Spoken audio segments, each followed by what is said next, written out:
Sebab itu ajaran Rasulullah itu suruh berdoa Rabbana dzalamna anfusana. Sebelum minta itu merasa, ya Allah kita ini mendolimi diri kita sendiri. Karena dalam pilihan-pilihan itu pasti ada salahnya. Coba misalnya Anda bangun masjid habis 2 miliar, yang harusnya 1 miliar sudah jadi.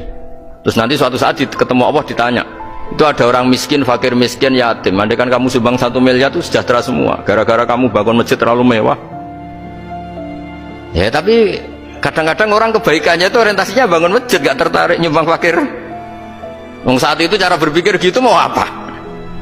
Tapi kalau dia mau luhur manusia terbaik karena bangun masjid 2 miliar, coba diaudit secara kepentingan syar'i. Penting mana dengan ngasih makan fakir miskin? Penting mana dengan menikahkan janda misalnya? Penting mana dengan pendidikan? Apa artinya masjid mewah orang nggak tahu halal haram, nggak tahu najis, nggak tahu cara sesuci, nggak tahu cara adzan yang benar? Terus penting mana untuk beli kitab sama dipakai masjid? Apa artinya beli kitab apa tapi nggak makan? Penting mana makan sama beli kitab? Ada auditnya. Makanya manusia itu ketika baik pun disuruh istighfar, apalagi ketika salah. Nah dengan perasaan seperti itu kebencian pada orang lain luluh karena potensi baik pada orang lain ternyata tinggi dan potensi salah ke kita juga tinggi. Nah dilatih gitu. Jadi di Ihya itu ada kitab tawadhu. Kitab tawadhu itu dilatih ketemu orang tua.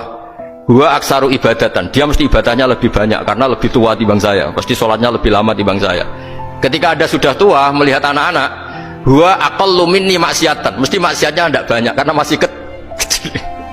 Terus ketika melihat orang fasik maksiat, la'allahu yatubu alaih fa innahu tawwabur rahim, mungkin Allah memberi tobat, bisa saja. Umar itu ingin bunuh Nabi, tapi Allah memberi tobat.